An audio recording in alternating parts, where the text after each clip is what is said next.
Түн ортосунда Теңир Мисир жериндеги бардык тумбалдарды, тактыда отурган фараондун тумбаласынан баштап зынданда жаткан туткундун тумбаласына чейин өлтүрдү. Ошондой эле малдын бардык төл башчыларын кырып салды. Ошондо фараон өзү, бүт кулдары, бүткүл Мисир эли түн ичинде орундарынан турушту. Мисир жеринен катуу өкүрүк чыкты. Анткени өлүк чыкпаган үй болгон жок.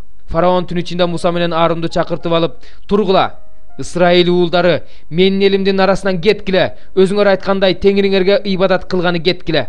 Өзүңөр айткандай майда жана бодо малыңарды ала кеткиле. Мага да батаңарды бергиле" деди. Ошентип мисирликтер "Кетпесеңер баарыбыз өлүп калабыз" дешип, аларды ал жерден тезирээк чыгып кетүүгө мажбурлашты.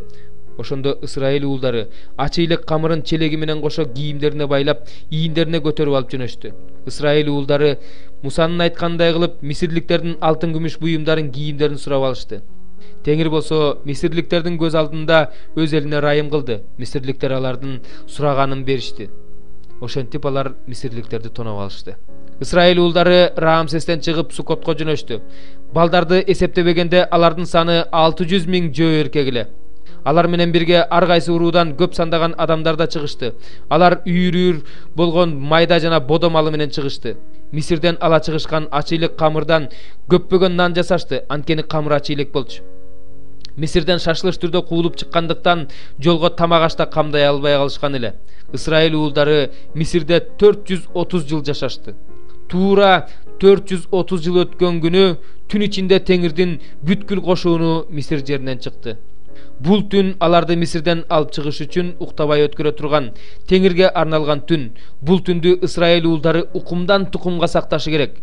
Теңир Муса менен Арунга мындай деди: "Пасах курмандыгынын мыйзамы мындай: аны башка уруунун бир да киши жебесин. Аны күмүшкө сатылып алынган ар бир кул сүннөткө отургузулгандан кийин жесе болот. Аны келгин киши менен жалданма киши жебесин. Аны бир үйдө отуруп жегиле, этин сыртка алып чыкпагыла, сөөктөрүн сындырбагыла. Муну Исраилдин бүткүл жамааты аткарсын. Эгерде сенин жаныңа көчүп келген келгин Теңирдин пасахын өткөргүсү келсе, анда анын бардык эркек аттуулары сүннөткө отургузулсун. Ошондон кийин өткөрө берсин. Ошондо ал ошол жердин жергиликтүү тургуну болуп калат. Сүннөткө отургузулбаган адам аны жебесин. Жергиликтүү тургунга да, силердин араңарга көчүп келген келгинге да бир мыйзам болсун." Теңир Муса менен Аарунга кандай буйруса, Исраил уулдары так ошондой кылышты. Дал ошол күнү Теңир Исраил уулдарын Мисирден кошундар менен алып чыкты. 15-бөлүм. Салыкчылар менен күнөөкөрлөрдүн баары Исанын сөзүн угуш үчүн ага жакын келишти. Фарисейлер менен мыйзам окутуучулар болсо, ал күнөөкөрлөрдү кабыл алып, алар менен бирге тамактанат деп күңкүлдөштү. Ошондо Иса аларга төмөнкү үлгү насаат аңгемени айтып берди. "Силердин араңардан 100 кою бар бир адамдын бир кою жоголуп кетсе, эмне? Ал 99-ун талаага калтырып коюп, жоголуп кеткен бир коюн издебейби? Тапкандан кийин кубанып, аны ийнине көтөрүп алып, үйүнө келет да досторун, коңшуларын чакырып, аларга жоголуп кеткен коюмду таптым, менин кубанычыма ортоктош болгула" дейт. Силерге айтып коеюн, ошол сыяктуу эле тобо кылууга муктаж эмеспиз деген 99 адил адамга караганда, тобо кылган бир күнөөкөр үчүн асманда чоң кубаныч болот. Же 10 драхмасы бар бир аял бир драхмасын жоготуп алса, эмне ал чырак күйгүзүп алып, үйүн шыпырып, аны тапмайынча тырышып издебейби?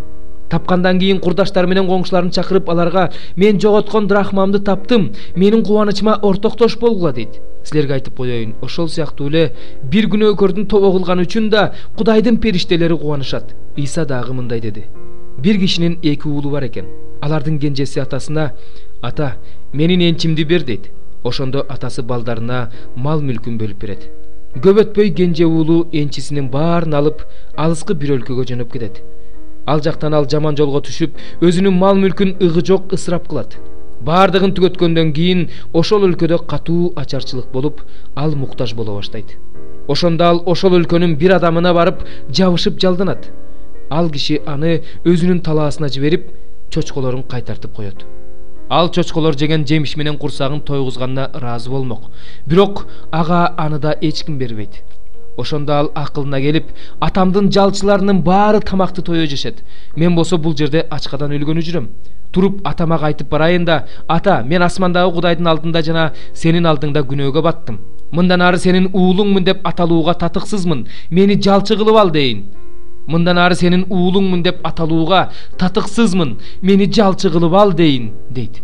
Ошентип ал туруп атасына жөнөйт. Атасы уулун алыстан эле көрүп, аябайт да жүгүрүп барып мойнунан кучактап өпкүлөйт. Ошондо уулу атасына: "Ата, мен асмандагы Кудайдын алдында жана сенин алдыңда күнөөгө баттым.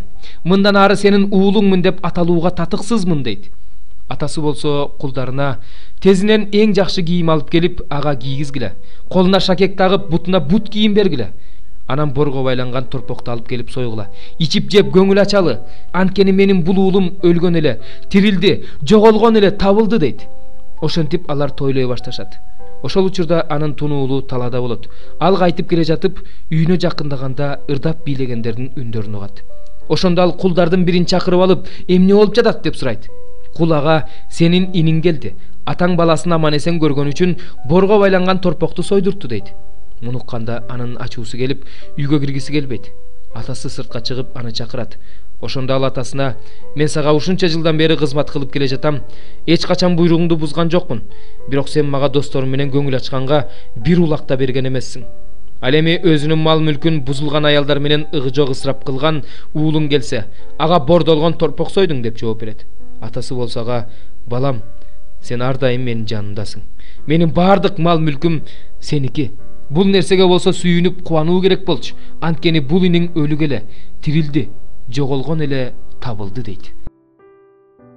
30-бөлүм. Азыр болсо мени өзүмдөн кичүүлөр шылдың кылып жатышат. Мен алардын аталарын, койлорумду кайтарган иттеримдин жанына да жаткырганга макул болбойт элем. Алардын күчтүү колунун мага эмне кереги бар? Алардын убагы өтүп кеткен. Жакырчылык менен ачарчылыктан алсырагандар түнөргөн, эң калган суусуз талаада каңгып жүрүшөт. Тикенектин түбүнөн майда чөп терип жешет. Тикенектүү бадалдын мөмөсү алардын тамагы. Аларды эл ичинен кубалап, ууруга кыйкыргандай кыйкырышат. Ошондуктан аларга сай-сайдын жарларында, капчыгай боорлорунда, асказоолордун коңулдарында жашоого туура келет. Алар тикенектин арасында ыйлашат, бадалдын түбүнө корголошот. Алар четке кагылган адамдар, атсыз, нарксыз адамдар, жер жүзүнөн таштандылар.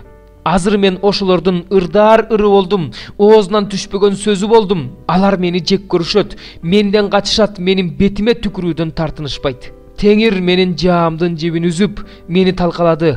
Ошон үчүн алар менин көз алдымда өздөрүнүн ооздорундагы ооздукту алып салышты.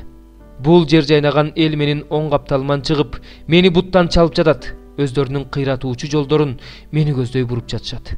Менин жолумду болсо бузушту. Жардамчысы эле менин өлүмүм үчүн бардыгын камдоого үлгүрүштү. Алар мага чоң тешиктен түшкөнсүп түшүп келишти. Чуручуу менен мага кол салышты. Өтө жаман коркунучтар мага бет алды. Менин кадыр баркым шамалдай учуп кетти. Бакта алайым булуттай тарап кетти. Азыр болсо ичимдеги жаным кыйналып жатат. Мени кайгылуу күндөр курчады. Түнкүсүн сай сөөгүм сыздайт. Тарамыштарымдын тынчы кетти. Үстүмдөгү кийимим өтө кыйынчылык менен чечилет. Көйнөгүмдүн жакасы кысып турат. Ал мени ылайга таштады. Мен күл менен топуракка окшоп калдым. Мен сенден жардам сурап жатам, бирок сен мага жооп бербейсиң. Сенин алдыңда турам, бирок сен мага көңүл бурбайсың. Сен мага ырайымсыз болуп калдың. Кубаттуу колуң менен мага каршы чыгып жатасың. Сен мени көтөрүп, катуу шамал менен кошо учуруп жатасың. Бороон менен көтөрүп чаап жатасың. Ошондуктан мен билем, сен мени өлүмгө дуушар кылып, бардык жашоочулар чогула турган жайга алып барасың. Ураандылардын астында калган адам жардам сурап колун сунбай коймок беле. Башына кырсык түшкөн адам кыйкырбай коймок беле. Мен башына мүшкүл түшкөндөрдү көргөндө ыйлаган жок белем. Жардыларды көргөндө жаным кыйналган жок беле. Мен жакшылыкты эңсеп турганда жамандык келди, жарыкты күтүп турганда караңгылык келди. Менин ичим кайнап жатат, басылбайт. Мен кайгылуу күнгө туш келдим. Мен капкара болуп басып жүрөм, бирок бул күндөн эмес. Эл арасында туруп жардам сурап кыйкырып жатам. Мен чөйлөрдүн бир тууганы болуп калдым. Төө куштардын досу болуп калдым. Менин терим карарып кетти. Сөөктөрүм ысыктан куйкаланды.